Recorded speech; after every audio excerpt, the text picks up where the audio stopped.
Remember, there's some pretty important information here in the disclaimer. You might want to give the video a quick pause and read it.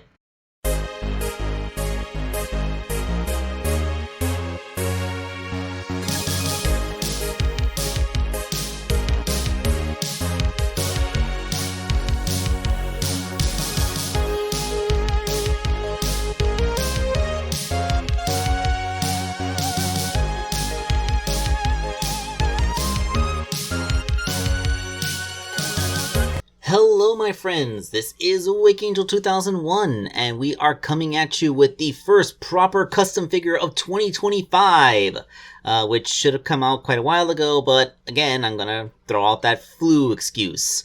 This will probably be the last time I mention it, don't worry about that. But it is the second part of Sonic Alex Blue's commission, Shade the Echidna. Yes, everybody loves Shade. I know because I made figures of her several times in the past, but this is the first time that we're making her in the Jax Pacific mold, meaning she's going to be 4-inch scaled instead of the usual 3-inch. So, the base I decided to use this time was Rouge the Bat. I am so happy we got a Rouge the Bat re-release because I was able to stock up on a few of these things. She is just such a good body to use to make most female characters. I hope that they re-release her again. Although, it would be nice to get some other female body types in there. Maybe a Wave, a Blaze re-release, because there are some characters that look more like Blaze. But I digress.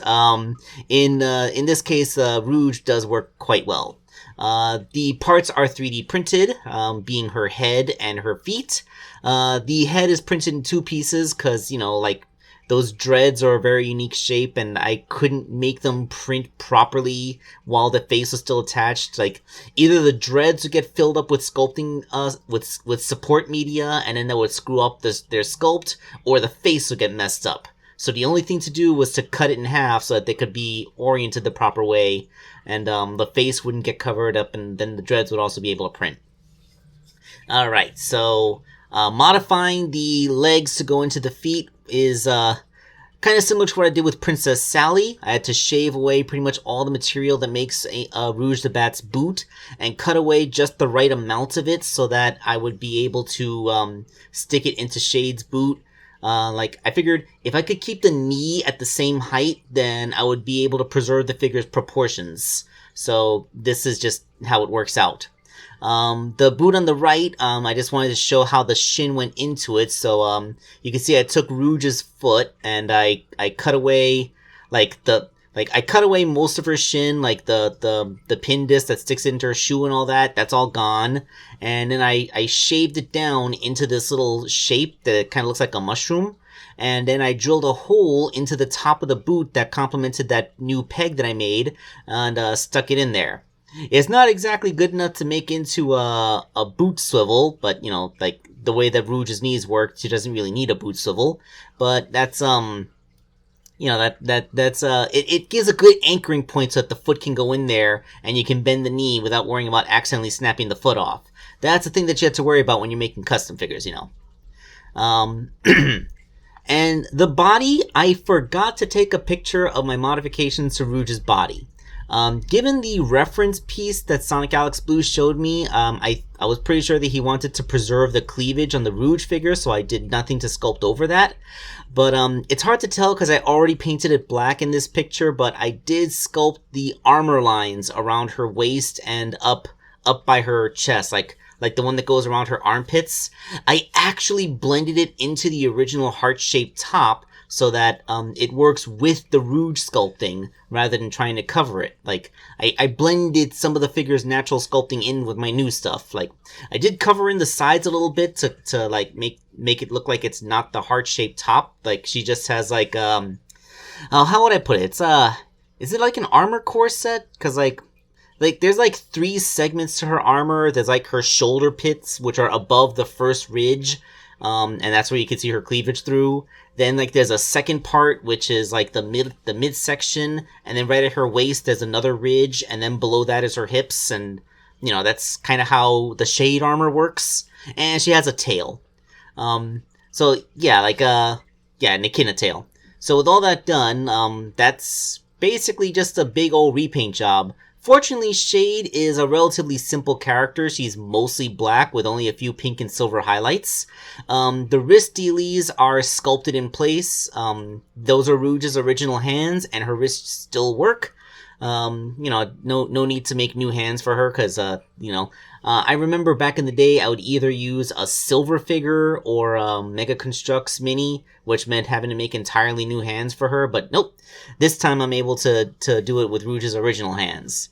And that's basically her body. Like, the sculpting, aside from the new tail and, erasing the traces of the wings on her back, there's really not that much to do on it.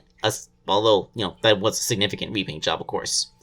Once I glued the dreadlocks back onto the face, we had a complete head, and then that was given the paint job. This is actually the part that I always fear the most when I do, shade the Echidna, cause, she's orange with white highlights, and, it's just a complicated thing. Like there's the white that goes around her eyes, like eye makeup. There's that funny shape on the top of her head on her forehead, which is like the, the symbol of the Dark Brotherhood or whatever it was. There's the lines on, it's not like it's super complicated, but there's a lot of little details that can really drive you to be all stressed out when painting it. So, yeah, that's just, that, it's kind of a tedious process making all of Shade's detailings. But, yeah, once I drilled a hole into the neck peg to allow it to sit on there, we have us a Shade figure. Yep. So that's Shade the Echidna, in 4-inch scale. Everyone loves 4-inch scale. I think it's kind of cool. So yeah, she retains all of Rouge the Bat's original posability. She's not thrown off balance by her dreadlocks too much because of the lighter weight of the 3D printed plastic head. Although they do go back there, so if you're not careful, she will fall back. But it's not so fragile that I felt like I needed to give her some heel support, is what I'm trying to say. Not like with Sonic Alex Blue's original fan character, Sonic Alex Blue. I did have to enhance the heels on the soap shoes to make them stand. It's kind of a shame that I wonder if I had made Shade first and then waited later for Sonic Alex Blue, would I have been able to pick up a spare Soap Shoes Sonic figure to use as a custom base for him? I don't know.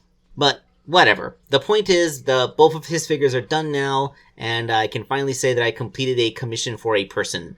So, I forgot what I'm going to do next. I'm still working on my cousin's wedding cake topper, so that's likely to be the next thing you see on my channel. But, stay tuned on my Patreon. I'll announce who's going to be the next actual commissioner. Alright, so thanks you all for watching this video. This is Wake Angel 2001, signing off.